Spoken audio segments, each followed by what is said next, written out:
أعوذ بالله من الشيطان الرجيم. بسم الله الرحمن الرحيم. الحمد لله الذي هدانا لهذا وما كنا لنهتدي لولا أن هدانا الله.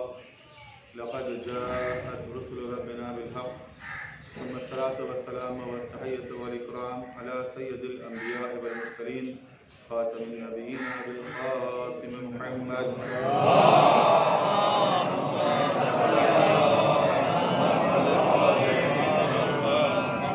آله الطيبين الطاهرين المعصومين المظلومين الذين أذهب الله عنهم الرجس وطهرهم تطهيرا.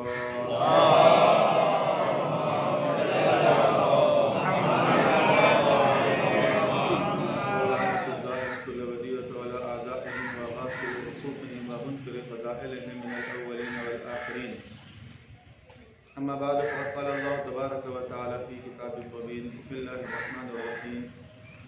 إنا أعطيناك الكوثر فصل لربك وانحر إن شانئك هو الأبتر. صدق الله العلي العظيم. صلوات على محمد.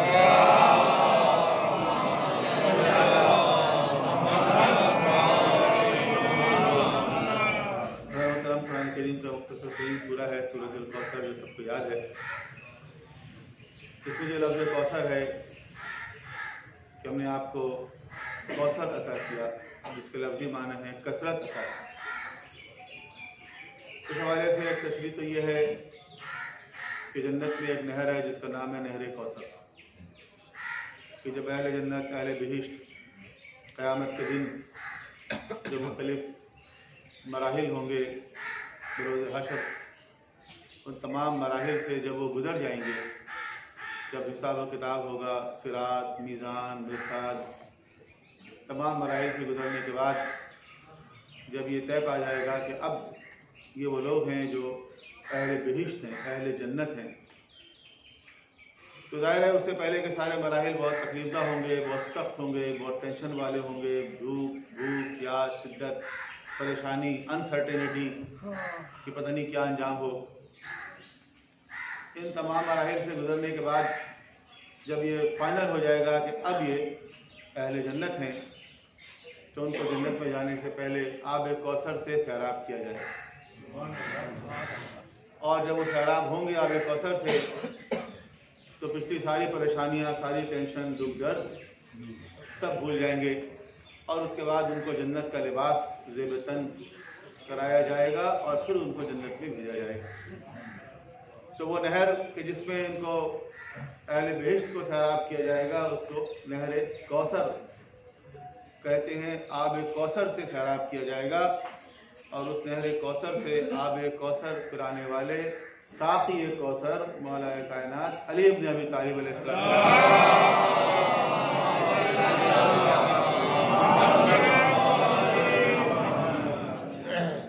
ایک تو کوثر کی تشریح یہ ہے.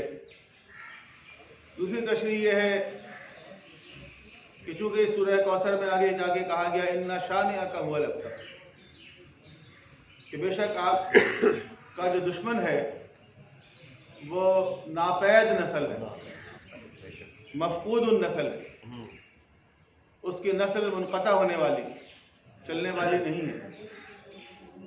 لہذا اس تناظر میں اِنَّا أَعْطَيْنَاكَ الْكَوْثَرَ کا مطلب یہ ہے کہ یہ جو آپ کے دشمن ہیں، جو آپ کے بارے میں معاذ اللہ کہتے ہیں کہ آپ کی نسل ختم ہونے والی ہے، آپ کے اس دنیا سے جانے کے بعد آپ کا کوئی نام لیوا نہیں ہوگا، حقیقت یہ ہے کہ اللہ نے آپ کی نسل میں کثرت عطا کی ہے، اور آپ کا جو دشمن ہے وہ مقطوع النسل ہے.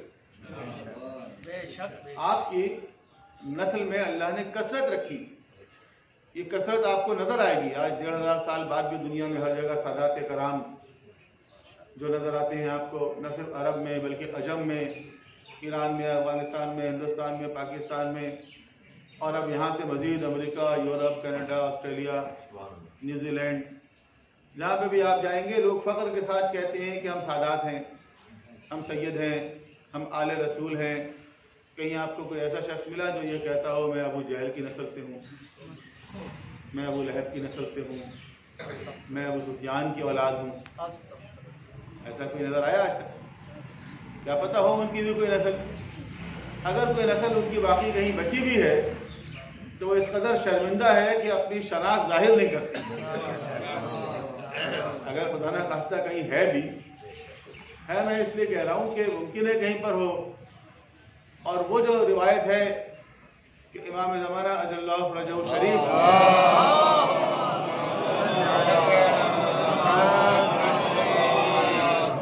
کے ظہور سے قبل 3 گروہ سامنے آئیں گے، ایک خراسانی، ایک یمانی اور ایک سفیانی۔ تو خراسانی اور یمانی تو امام کی نصرت کرنے والے ہوں گے، اور سفیانی جو ہے وہ امام کی دشمنی میں آئے گا، اور ایک لشکر بھیجے گا خراسانی کی طرف اور ایک لشکر بھیجے گا امام کی طرف۔ خراسانی کی طرف جو لشکر جائے گا وہ شکست کھائے گا خراسانی کے لشکر کے ہاتھ، اور جو امام کی طرف حجاز کی طرف لشکر بھیجے گا وہ ایک مقام پر زمین پہ دھنس جائے گا، تباہ ہو جائے گا پورا لشکر۔ 2 آدمی بچیں گے، ایک امام کو جا کے اطلاع دیں گے کہ یہ ہوا، اور ایک سفیانی کو آ کے اطلاع دیں گے۔ تو اس طرح وہ شخص جو اس لشکر کا لیڈر ہوگا اس کا نام آیا ہے روایتوں میں، احادیث میں یا سنی تمام کتابوں میں، یہ کامن باتیں ہیں کہ اس کا نام ہے سفیانی۔ اب یہ سفیانی ممکن ہے ابو سفیان کی نسل سے ہی ہو کوئی، اور ممکن ہے کہ ابو سفیان کی نسل سے نہ ہو بلکہ ابو سفیان کی کوئی روحانی اولاد ہو۔ روحانی کا مطلب یہ ہے کہ ابو سفیان ایک ٹپیکل کریکٹر کا نام ہے کہ ابو سفیان کہ جس کے ہاتھ میں ہمیشہ کفر اور شرک کا پرچم رہا، اور جنگ بدر میں اور جنگ احد میں اور جنگ احزاب میں ہر جنگ کے اندر لشکر لے کر آیا، گھوڑے لے کر آیا، تیر تلوار لے کر آیا، اسلام کو شکست دینے کے لیے، مسلمانوں کو قتل کرنے کے لیے، اور ذلیل ہوتا رہا، مکی کھاتا رہا، نقصان اٹھاتا رہا، شکست کھاتا رہا، یہاں تک کہ بالآخر یہ ہوا کہ مکہ بھی فتح ہو گیا۔ اور جب پیغمبر اکرم کا لشکر مکے میں داخل ہونے والا تھا، اب جب اس کے پاس کوئی آپشن نہیں بچا تو بالآخر وہ مسلمان ہو گئے۔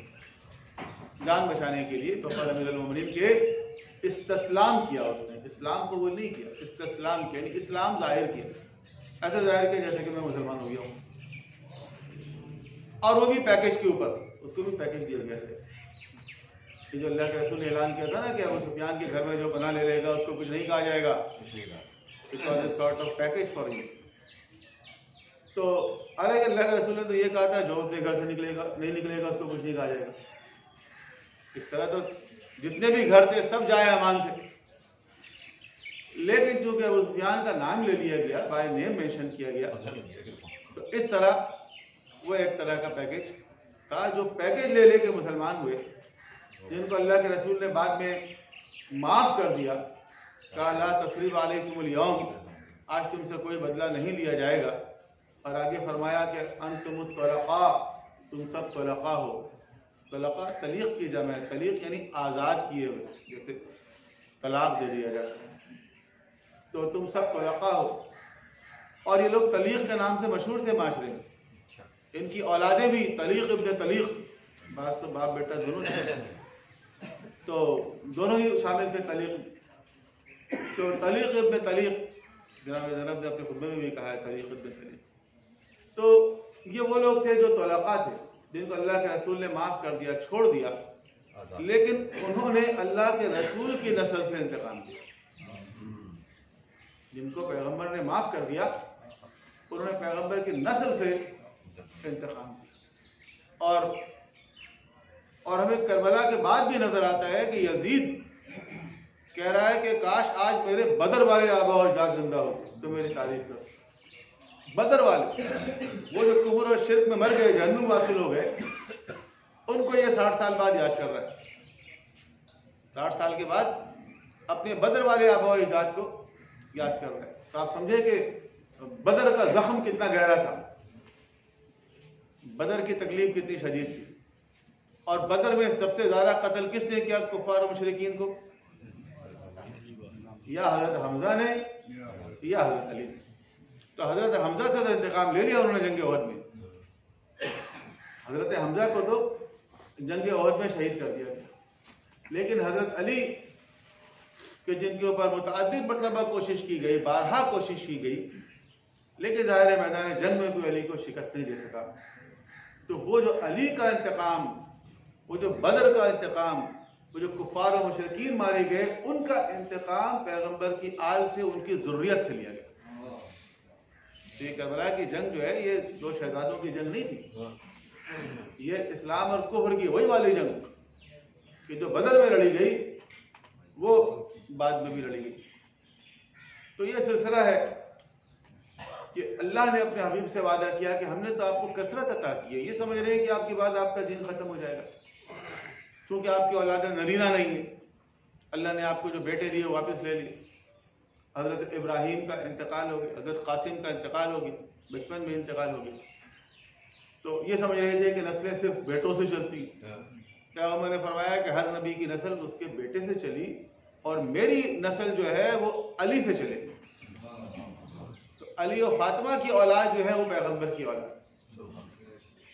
بس اللہ کے رسول نے جو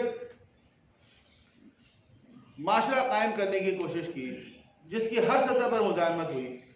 جب مکے میں تھے تو مکے میں مزاحمت ہوئی، جب مدینے میں آ گئے تو مدینے میں مزاحمت ہوئی. بالآخر آپ نے ایک اسلامی معاشرہ قائم کر دیا.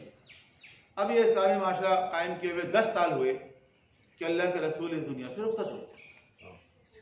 لیکن یہ معاشرہ اس وقت انہی خطوط پر، انہی ویلیوز کے اوپر، انہی اقدار کے اوپر قائم و دائم رہ سکتا ہے جبکہ قیادت اور رہبریت بھی انہی خطوط پر چلتی رہے. اس لیے اللہ کے رسول نے اللہ کے حکم سے اعلان فرمایا کہ یہ جو سلسلہ ہے یہ چلتا رہے گا اور میرے بعد اس امت کی قیادت، اس امت کی رہبریت، یہ اسلامی معاشرے کی قیادت، یہ اسلامی ریاست مدینہ جس کو آج بھی یہ کہتے ہیں، اس کی قیادت اور رہبریت میرے بعد اگر کسی کے ہاتھ میں ہے تو من کنت مولاہ فھذا علی، ان کے ہاتھ. صلوات پڑھیں محمد.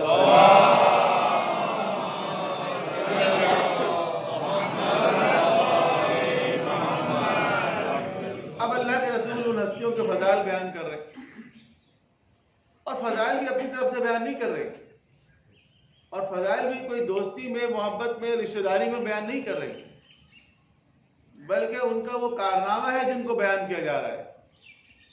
اگر اللہ کے رسول جنگ احزاب میں کہہ رہے ہیں کہ کل ایمان کل کفر کے مقابلے میں جا رہا ہے تو رشتہ داری میں نہیں کہہ رہے. سچویشن ایسی ہے کہ کوئی جانے کو تیار نہیں. اللہ کے رسول فرماتے ہیں کہ خندق والے دن ایک ضربت علی کی ثقلین کی عبادت سے بہتر ہے. تو سچویشن ایسی، کیفیت یہ ایسی. اگر کسی کے لیے سورہ دہر کی آیتیں نازل ہو رہی ہیں تو ان کا کارنامہ یہ ہے، ان کی قربانی ہے، ان کا ایثار ہے کہ اپنے سامنے کی روٹی اٹھا کے یتیم اور مسکین اور اسیر کو کھلائی. تو اللہ کے رسول اگر فضائل بیان کر رہے ہیں تو خدا کی طرف سے ہے. وہ مسجد میں لوگوں کے دروازے کھلتے تھے، سب کے دروازے بند کر دیے گئے. اللہ کے رسول نے اللہ کے حکم سے بند کروائے. ان کا تو ہر عمل اللہ کا عمل ہے نا. وہ تو اگر کنکری بھی پھینکتے ہیں دشمن کی طرف تو خدا کہتا ہے آپ نہیں مار رہے، میں مار رہا ہوں. وہ تو کوئی بات ارشاد فرماتے رہو، کہتے ہیں اپنے ارادے اور اختیار سے بات نہیں کرتے. وما ينطق عن الهوى. تو اللہ کے رسول اگر بند کروا رہے ہیں دروازے تو اللہ کے حکم سے بند کروا رہے. لیکن جب لوگ آ رہے ہیں اندر ذرا گھوم کے آنا پڑ رہا ہے. چھوٹی سی مسجد نبی تھی، ظاہر ہے، لیکن بہرحال باہر سے گھوم کے آنا پڑ رہا ہے. اب جب اندر آ کر دیکھتے ہیں کہ دروازے بند ہیں اور ایک دروازہ کھلا ہوا ہے. سارے دروازے تو بند ہیں لیکن ایک دروازہ کھلا ہوا ہے. اب دیکھیں دو طرح کے لوگ ہیں. ہر دور میں دو طرح کے لوگ ہوتے ہیں. دو طرح کے لوگ. ایک گروہ وہ ہے جو یہ سمجھتا ہے کہ سب کے دروازے بند کر دیے گئے اور ایک دروازہ اگر کھلا ہوا ہے یقیناً اس دروازے کی کوئی خاص فضیلت ہے. جبھی تو اللہ کے رسول نے اس کو بند نہیں کروایا، سارے دروازے بند کر دیے. ایک طبقہ وہ ہے کہ جب فضائل ظاہر ہوتے تھے اہل بیت اطہار کے تو ان کا ایمان بڑھ جایا کرتا تھا. زادت وہ ایمان، ان کے ایمان میں اضافہ ہو جایا کرتا تھا. وجلت قلوبہم، ان کے دل روشن ہو جایا کرتے تھے. یہ قرآن کی اصطلاحات ہے کہ ان کے دل روشن ہو جایا کرتے تھے کیونکہ وہ سمجھتے تھے کہ اگر اللہ کے رسول نے یہ فیصلہ کیا ہے تو اللہ کے حکم سے کیا ہے ڈیفینیٹلی. اور یقیناً اس مکان کی، اس دروازے کی، اس گھر میں رہنے والوں کی کوئی خاص فضیلت ہے جس کی وجہ سے یہ دروازہ بند نہیں کیا گیا اور سارے دروازے بند کر دیے گئے؟ لیکن ساتھ ہی ساتھ کچھ ایسے لوگ بھی تھے جو ایک دم جب دیکھتے تھے کہ یہ دروازہ کھلا ہوا ہے، اچھا ہمارے دروازے بند کر دیے گئے، اب کچھ کہہ تو نہیں سکتے اللہ کے رسول کے سامنے، اس وقت تو کچھ نہیں کہہ سکتے، لیکن اندر ہی اندر کچھ ہوتا ہے کہ یہ دروازہ کیوں کھلا ہوا ہے، ہمارے دروازے کیوں بند کر دیے گئے؟ تو ایک طبقہ وہ تھا جس کے اندر ہی اندر کچھ ایسا ہوتا تھا جس کا اظہار عہد رسالت میں نہیں کر سکتے، لیکن یہ لاوا، یہ اندر ہی اندر جو آگ بھڑک رہی ہے، جو شعلے بھڑک رہے ہیں، یہ جو سانپ لوٹ رہا ہے، یہ بعد میں سامنے آیا، یہ شعلے بعد میں نکلے، بعد میں ظاہر ہوئے۔ تو یہ جو ایک طبقہ اور تھا، اس نے یہ طے کر لیا تھا پہلے سے، آپ یہ نہ سمجھے چیزیں اتفاق سے ہوئی، حادثاتی طور پر ہوئی، آنن فانن ہو گئی اور کسی کے سمجھ میں نہیں آیا کیا ہوا۔ ظاہراً ایسے ہی، ظاہراً تو ایسے ہی نظر آتا ہے کہ چیزیں حادثاتی طور پر واقعات ہوئے، حادثاتی طور پر واقعات نہیں ہوتے۔ وہ کہتے ہیں نا وقت کرتا ہے پرورش برسوں، حادثہ ایک دم نہیں ہوتا، ٹھیک ہے۔ لوگ کہتے ہیں سگریٹ پی کے وہ ٹوٹا پھینکا اور آگ لگ گئی، سگریٹ تو پتہ نہیں کتنے لوگ پی کے پھینکتے رہتے ہیں، آگ لگتی ہے کیا؟ نہیں لگتی ہے نا، آگ وہاں پر لگتی ہے جہاں پہلے ہی بہت ساری انفلیمیبل چیزیں ہوں، جہاں بہت ساری ایسی چیزیں جمع ہو جاتی ہیں۔ اب اس پہ کسی نے سگریٹ کا ٹوٹا پھینک دیا یا جلتی ہوئی ماچس کی تیلی پھینک دی، آگ بھڑک اٹھتی، ورنہ تو پتہ نہیں کتنے لوگ سگریٹ پی کے پھینکتے رہتے ہیں، آگ تو نہیں لگتی ہر جگہ۔ تو حادثاتی طور پر یہ سب کچھ نہیں ہوتا، اس کے پیچھے ایک پلاننگ ہوتی ہے، اس پلاننگ کا علم اللہ کے رسول کو تھا اور آپ نے بارہا اس کو ٹیکل کیا، اس کو کاؤنٹر کیا۔ تفصیل میں جائیں گے تو بہت لمبا وقت ہو جائے گا، لیکن اللہ کے رسول نے اس کو کاؤنٹر کیا کہ دیکھیں اعلان غدیر جو ہوا، غدیر کا اعلان، اس اعلان کے اوپر اسموتھلی عمل ہو جائے، ٹھیک ہے، یہ آپ کی کوشش تھی۔ اور دوسرے لوگوں کی کوشش یہ تھی کہ اللہ کے رسول کی زندگی میں تو ہم کچھ نہیں کر سکے، وہ جو سفیانی والی سوچ کہ اللہ کے رسول کی زندگی میں تو ہم کچھ نہیں کر سکے، نہ ان کو شکست دے سکے، نہ ان کو روک سکے، نہ ان کو ڈرا سکے، نہ ان کو دھمکا سکے، نہ ان کو قتل کر سکے۔ ساری سازشیں ہوئی، متعدد مرتبہ ہوئی، ایک نہیں متعدد مرتبہ ہوئی، یہ ساری کوششیں ہو گئیں۔ اب ایک آخری امید ہے کہ جب یہ دنیا سے چلے جائیں گے تو پھر ہم ایک مرتبہ اپنا کھیل شروع کریں گے۔ اس انتظار میں لوگ بیٹھے ہوئے اور ایسے ہی سب کچھ ہوا کہ اللہ کے رسول کی آنکھ بند ہوئی، ایک دم وہ جو غدیر کا اعلان تھا اس کے برخلاف کچھ اور ہو گیا، اور وہی علی جو ہر مارکے میں کارنامہ انجام دے رہے تھے، جن کی شجاعت سب کے سامنے تھی، جن کا علم سب کے سامنے تھا، جن کے لیے اللہ کے رسول کہہ کر گئے تھے انا بدیۃ العلم وعلی بابها، انا دار الحکمہ وعلی بابها، جن کا علم، جن کا تقوی، جن کی شجاعت جس کے مقابلے میں کوئی نہیں تھا۔ یہاں تک کہ ابو سفیان کی جرأت نہیں تھی مقابلے میں آنے کی، ابو سفیان کی جرأت نہیں تھی۔ ابو سفیان نے ایک مرتبہ، معاویہ نے ایک مرتبہ محمد ابن ابی بکر سے کہا کہ اولین و آخرین میں کسی کے اندر یہ جرأت نہیں تھی کہ علی کے مقابلے پہ آتا، یہ تو علی کے طرفدار تھے نا، تو یہ گئے تھے کسی کام سے، کہا اولین و آخرین میں کسی کی ضرورت نہیں تھی کہ وہ علی کے مقابلے میں آتا، سب سے پہلے تمہارا باپ علی کے مقابلے میں آیا۔ پھر ہم بنو امیہ، ہم نے سوچا ہم بھی علی کے مقابلے میں آ سکتے ہیں، ہم بھی علی کے مقابلے میں آ گئے۔ آپ یقین کریں کہ اللہ کے رسول کی رحلت کے بعد کسی کی ضرورت نہیں تھی کہ علی کے مقابلے میں آئے، اور خاص طور پر بنو امیہ میں سرکردہ شخصیت کون تھی اس وقت؟ ابو سفیان۔ تو ابو سفیان کے اندر یہ ضرورت نہیں تھی کہ علی کے مقابلے میں آئے۔ ابو سفیان نے آ کے الٹا علی سے کہا کہ آپ اشارہ کریں میں مدینے کی گلیوں کو گھوڑوں کے ٹانگوں سے بھر دوں، آپ کا حق چھینا جا رہا ہے، آپ کی میراث لوٹی جا رہی ہے.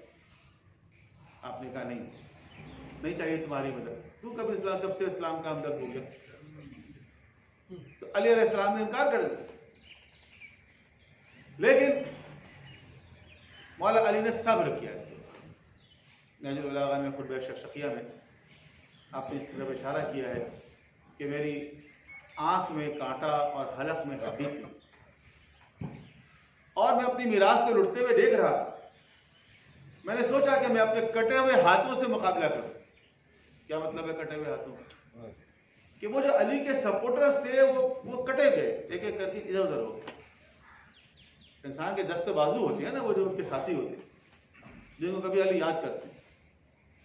تو میں نے سوچا کہ میں اپنے کٹے ہوئے ہاتھوں سے مقابلہ کروں یا صبر کروں. پھر میں نے دیکھا تو میرا ساتھ دینے والے میرے گھر والوں کے علاوہ کوئی نہیں تھا. تو میں نے سوچا صبر ہی کرنا بہتر ہے. اور پیغمبر وصیت کر کے گئے کہ علی ایسے نامساعد حالات ہوں تو صبر کر. پیغمبر کی وصیت تھی علی کو کہ صبر کر. اس لیے آپ نے تلوار نہیں اٹھائی. کیوں صبر کرنا؟ کہ صبر کا کیا حاصل ہوگا؟ اس صبر کا حاصل یہ ہوگا کہ وہ جو اللہ کے رسول ایک معاشرہ قائم کر کے گئے نا 10 سال محنت کرنے کے بعد، اتنی قربانیاں دینے کے بعد، وہ معاشرہ تباہ و برباد نہیں ہوگا. اگر آج تری تلوار اٹھائیں گے تو اس کا فائدہ کس کو ہوگا؟ کفار و مشرکین منافقین کو فائدہ، جو اس انتظار میں ہے کہ نقصان پہنچے. بس علی نے صبر کیا. علی علیہ السلام کو پیغمبر کی وصیت تھی، لیکن جناب سیدہ کو تو وصیت نہیں تھی ایسی. پیغمبر نے جناب سیدہ کو اس طرح کوئی اسپیسیفک وصیت نہیں کی کہ صبر کرنا. لہذا جناب سیدہ نے اپنے تئیں جو ایک شیعہ کی ذمہ داری ہوتی ہے وہ پوری کی. شیعہ کی ذمہ داری کیا ہوتی ہے؟ اپنے امام سے تجدید عہد کرے. شیعہ کی ذمہ داری یہ ہوتی ہے کہ اپنے امام سے تجدید عہد کرے، تجدید بیعت کرے. کرنا تو ان تمام لوگوں کو چاہیے تھا جو 1,40,000 کا مجمع غدیر میں موجود تھا. یہ ڈیوٹی تو سب کی تھی نا. لیکن اگر 1,40,000 نہیں آ رہے، کیا 1,20,000 90,000 جتنی بھی تعداد ہزاروں میں ہے نا وہ تو، اور پھر ان لوگوں نے آ کے پتہ نہیں کتنے اور لوگوں کو بتایا، جیسا کہ حکم تھا کہ جو لوگ حاضر ہیں وہ ان لوگوں کو بتائیں جا کر جو غائب ہیں. 1,40,000 نے 1,40,000 کو اور بھی بتایا. اگر ایک شخص نے ایک شخص کو بھی بتایا تو یہ تعداد تو 3 لاکھ پہنچ جاتی. تو جب اللہ کے رسول کی رحلت ہوئی اس وقت تو ہمیں نظر نہیں آ رہا کہ علی علیہ السلام کے ساتھ دینے والا کوئی یہ کہنے والا ہے علی میں آپ کے ساتھ ہوں، آپ کے دشمن کے ساتھ نہیں، آپ کے مخالف کے ساتھ نہیں. لیکن شہزادی کھڑی ہے، جناب سیدہ کھڑی ولایت کا دفاع کرنے کے لیے. لیکن یہ بہت اہم پیغام ہے کہ کوئی نہ آئے کوئی بات. ہر شخص کی ایک اپنی ذمہ داری ہوتی ہے، وہ اپنی ذمہ داری پوری کرتا ہے. جناب سیدہ نے اپنی ذمہ داری پوری. آج بھی یہی کیفیت ہے. آج بھی ولایت کو درپیش جو چیلنج ہے اس کے ساتھ کون کھڑا ہے؟ چند لوگ کھڑے ہیں نا. وہ جو آج کھڑے ہیں، مثال کے طور پر یہ ایام جو ہیں وہ شہید قاسم سلیمانی کی شہادت کے ایام. تو قاسم سلیمانی جیسے لوگ جو اس مکتب ولایت کے ساتھ کھڑے ہیں، جو صاحب ولایت کے ساتھ ڈٹے ہوئے ہیں، پشتبانی کر رہے ہیں، جس طرح جناب سیدہ نے پشتبانی کی ولایت کی تو وہ پشتبانی کر رہے ہیں. تو ان کی اس پشتبانی سے، ان کی معاونت سے، ان کی مدد سے آج بھی ہم دیکھ رہے ہیں کہ دشمنان اسلام خفضہ ہیں. بلکہ دہشت گردوں کو شکست ہوئی ہمارے زمانے میں. ورنہ دہشت گرد جس تیزی کے ساتھ آئے تھے اور جس طرح وہ مقامات مقدسہ کا نقصان پہنچا رہے تھے، جس طرح انہوں نے حجر بن عدی کی قبر کو کھودی اور ان کی لاش کو نکال کے بے حرمتی کی صحابی رسول کی، جس طرح ان کا میزائل آ کے جناب زینب کے روزے بھی گر رہے تھے، جس طرح وہ کہہ رہے تھے مقدس شہروں کو نشانہ بنائیں گے، کربلا اور کوفہ اور نجف کو، کوئی روکنے والا تھا ان کو؟ شام کی فوج تو نہیں روک پا رہی تھی، عراق کی فوج تو نہیں روک پا رہی تھی، اور ہمارے یہاں سے جو جہاز بھر بھر کے جایا کرتے تھے خون کا پرسہ دینے کے لیے شام، وہ سارے جہاز بند ہو گئے تھے، وہ سارے جہاز رک گئے، بند ہو گئے۔ پھر کچھ لوگ واقعی گئے وہاں خون کا پرسہ دینے کے لیے، جو واقعی پرسہ دینے والے تھے۔ آج تو لوگ اس کے اوپر بھی تنقید کرنے لگے ہیں، بعد امامے والے بھی تنقید کر رہے کہ کلنا عباس کی یا زینب، یہ نعرہ کیوں لگا دیا کہ ہم سب آپ کے عباس ہیں؟ معاذ اللہ حضرت عباس پیدا ہو گیا کیا؟ دیکھیں جس طرح میں نے عرض کیا نا کہ ابو سفیان بھی ایک ٹپیکل کریکٹر کا نام ہے، یزید بھی ایک ٹپیکل کریکٹر کا نام ہے، تو آج کے دور میں بھی ایسے لوگ ہیں جو یزید عصر ہیں، یزید وقت ہیں۔ وہ یزید ابن معاویہ نہیں ہے، وہ تو سن 61 ہجری میں تھا، 64 ہجری میں مر گیا، لیکن آج بھی ایسے لوگ ہیں جو یزید عصر ہے، یزید وقت ہے، ان کا کردار وہ یزیدوں والا ہے۔ تو ان کا مقابلہ کرنے کے لیے آج بھی ایسے لوگ چاہیے۔ آج جو لوگ ہوں گے وہ حضرت عباس علمدار نہیں ہوں گے، لیکن ان کے پیروکار ہوں گے، ان کے راستے پہ چلنے والے ہوں گے۔ تو یہ کردار ہیں، یہ کریکٹرز ہیں۔ قاسم سلیمانی کو کہہ دیا گیا مالک اشتر، تو کچھ لوگوں کو یہ ناگوار ہوگا، مالک اشتر کہہ دیا۔ بھی مالک اشتر وہ تھے جنہوں نے امیر المومنین کے لشکر کی قیادت کی اور دشمن کے خیمے تک پہنچ گئے، جنگ کا فیصلہ ہونے والا تھا کہ لوگوں نے امیر المومنین کو مجبور کیا کہ آپ مالک کو بلائیں، اور جب آپ نے پیغام بھیجا تو مالک نے کہا بس تھوڑا سا وقت اور دے دیں، فیصلہ ہونے والا ہے۔ لوگ علی کے سر پہ تلوار لے کر کھڑے ہو گئے، آپ مالک کو واپس بلائیں ورنہ ہم آپ کو قتل کر دیں گے۔ آپ نے کہا اگر اپنے امام کی زندگی چاہتے ہو تو واپس آ جاؤ۔ مالک روتے ہوئے واپس آئے کہ تھوڑی سی مہلت اور مل جاتی، تاریخ کچھ اور ہوتی۔ آپ سوچیں نا اگر مالک اشتر کو 10 منٹ اور دے دیے جاتے تو مسلمانوں کی تاریخ کچھ اور ہوتی نا۔ تو یہ مالک اشتر ایک کردار ہے، یہ علی کے سپورٹ کا۔ آج کے دور میں بھی کوئی مالک اشتر ہوگا جو دشمن کے صفوں میں اس طرح گھس جاتا ہو اپنی جان کی پرواہ کیے بغیر؟ تو یہ وہ لوگ ہیں جنہوں نے واقعی اپنی جانیں قربان کی۔ وہ نرس کیا میں نے کہ نہ شام کی فوج کچھ کر پا رہی تھی، نہ عراق کی فوج کچھ کر پا رہی تھی۔ پھر وہی میدان میں رہبریت، وہی میدان میں مرجعیت آئی، اور پھر وہی کچھ لوگوں نے اپنی جانوں کا نذرانہ پیش کیا، وہ گئے، انہوں نے ولایت کا دفاع کیا، اور آپ دوبارہ پھر $1000 اور $1200 دینے کی دعوتوں پہ جانا شروع ہو گیا۔ یہ سارا کاروبار ٹھپ ہو گیا تھا ڈالروں والا۔ کیسے دوبارہ شروع ہوا؟ کچھ لوگوں کی قربانیاں ہیں، جن کی قربانیاں ان کا احسان ہے اس امت پر۔ یہ مقامات مقدسہ یہ ان کے خون کی وجہ سے محفوظ ہے، وہ ان کے قاسم سلیمانی جیسے لوگوں کی اسٹریٹجی کی وجہ سے محفوظ ہے، یہ ان کی حکمت عملی تھی جس کی وجہ سے یہ سب کچھ ممکن ہوا۔ ورنہ آپ ایک اور یوم منا رہے ہوتے جیسا آپ یوم نظام جنت البقیع مناتے۔ 1925 میں جنت البقیع کا نظام ہوا تھا، 1925، اور اب 2025 آنے والی، 100 سال ہونے والے۔ 100 سالوں میں کیا کر لیا آپ نے؟ کیا بگاڑ لیا آل سعود کا؟ کچھ کر سکے آپ؟ کچھ نہیں کر سکے۔ آپ جنت البقیع میں جاتے ہیں، ذلیل کرتے ہیں، وہ مسلمانوں کو کافر کہتے ہیں، مشرک کہتے ہیں، ان کے ہاتھ سے کتابیں چھین لیتے ہیں، دھکے دے دیتے ہیں، مذاق اڑاتے ہیں۔ کچھ بگاڑ سکے ہمارا؟ کچھ نہیں کر سکے نا، سوائے اس کے کہ وہ 8 شوال کی تاریخ آتی ہے، ہم کوئی مجلس کر لیتے ہیں، نغمہ پڑھ لیتے ہیں، فریادی ماتم کر لیتے ہیں، چند لوگ جا کے پریس کلب پہ مظاہرے کر لیتے ہیں، وہ بھی خواتین کرتی ہیں۔ اس کے علاوہ ہم کیا کر سکے 100 سال میں؟ 100 سال ہونے والے، 100 سال میں کچھ نہیں کر سکے۔ تو جس طرح آپ 8 شوال مناتے ہیں، اسی طرح اور کچھ ایام منا رہے ہوتے ہیں، معذ اللہ۔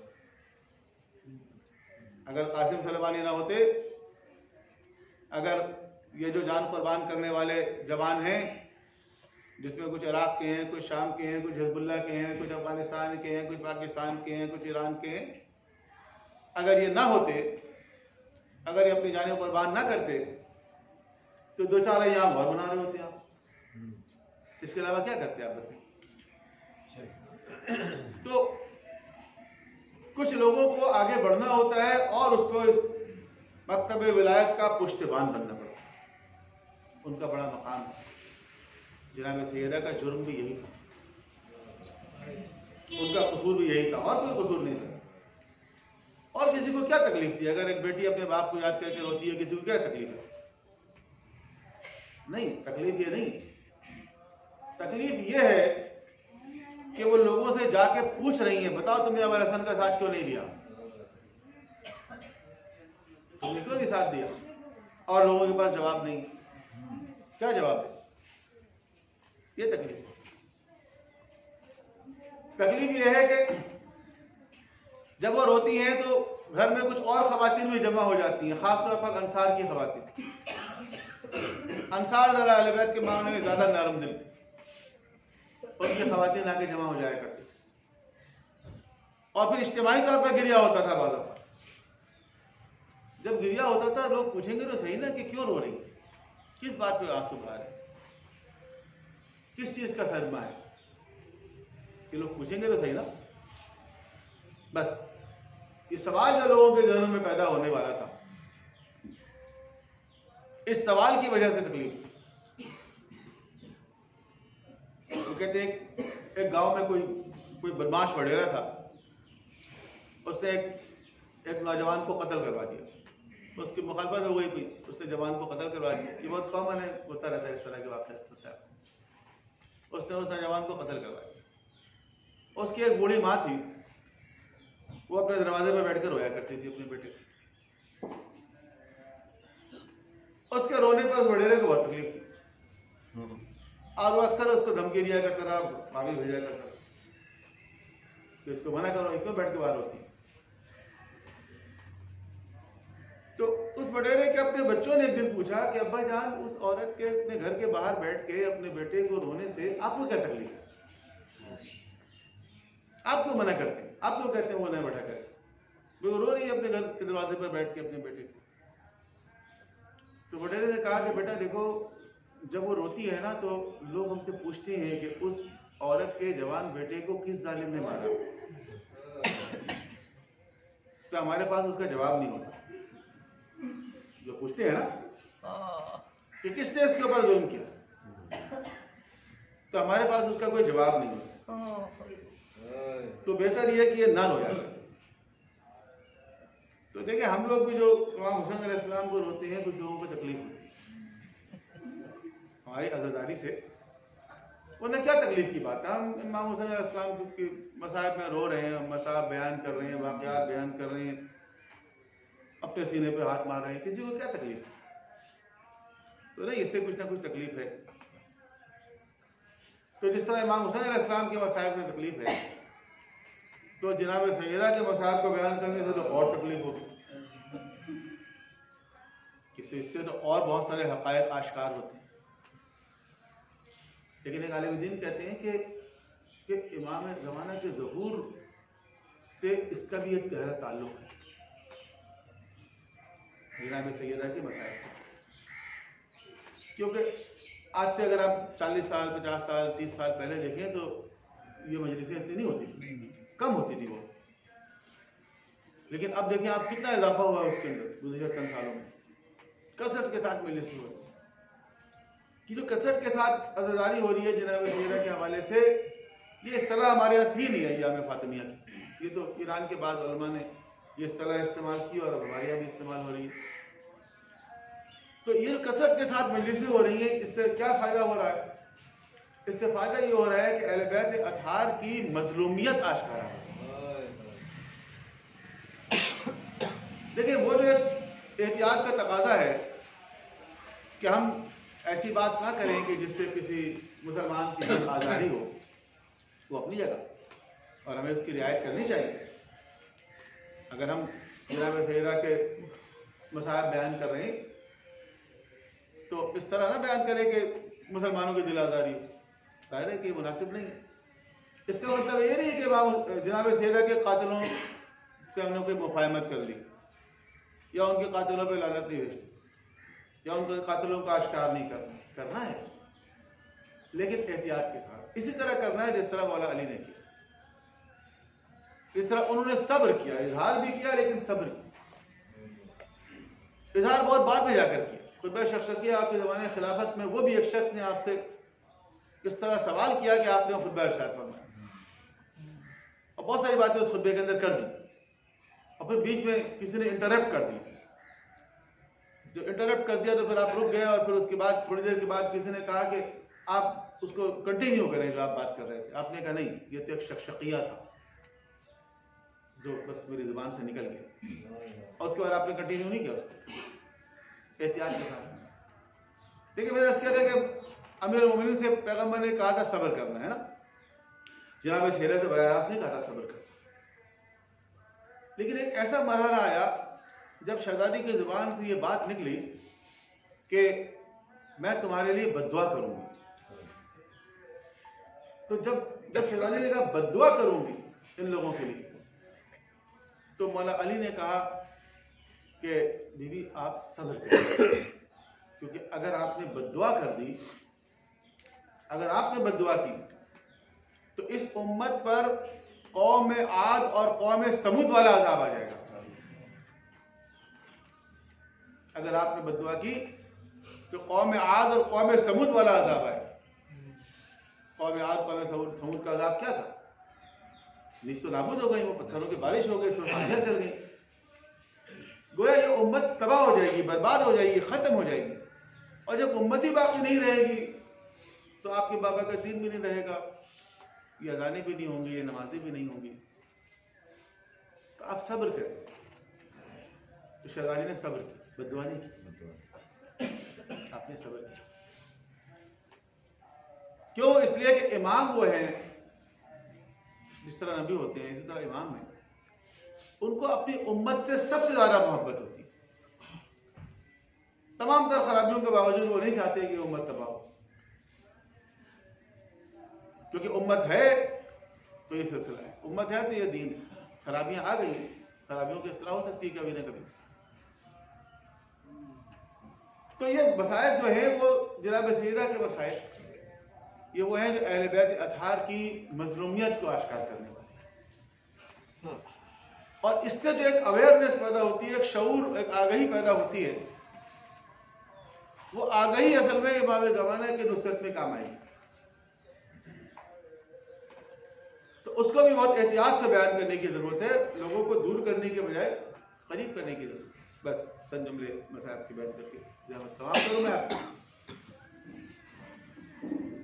کہ یہ تھے اصل میں جناب سیدہ کا جرم تھا کہ جس کی وجہ سے ان کو وہ مصائب دیکھنے پڑے جو آپ نے فرمایا سبت علیہ مصائب،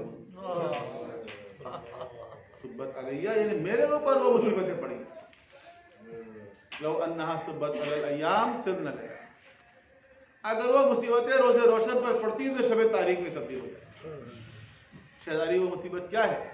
کہیں گے دیکھ لو تاریخ کا، وہ کون سی مصیبت؟ تاریخ نے تو لکھا ہی نہیں ہے، آپ یقین جانیں جو کچھ لکھا ہوا ہے وہ بہت کم ہے، بہت معمولی ہے، نہیں لکھا جا سکتا تھا اس دور میں، جو کچھ لکھا گیا وہ بہت معمولی ہے، بہت کم ہے، لیکن جو کچھ لکھا گیا ہے وہ بھی میں یہاں سے بیان نہیں کر سکتا، جو کچھ لکھا ہوا ہے وہ بھی میں یہاں سے بیان نہیں کر سکتا۔ کیسی مظلومیت ہے شہزادی کہ وہ ساری باتیں بیان نہیں کی جا سکتی، جو مصیبتیں لوگ تو جسٹیفیکیشن کرتے، دھمکی دی، آگ تو نہیں لگائی، اس دروازے پہ کھڑے ہو کے دھمکی دی، اس دروازے پہ اللہ کے رسول نماز کے بعد صحابہ کرام کے ساتھ آتے اور ہاتھ باندھ کے سینے پہ ہاتھ رکھ کے کہتے السلام علیکم یا اہل بیت النبوہ، سلام ہو تم پر اے اہل بیت النبوہ۔ اور ایک مرحلہ ایسا آیا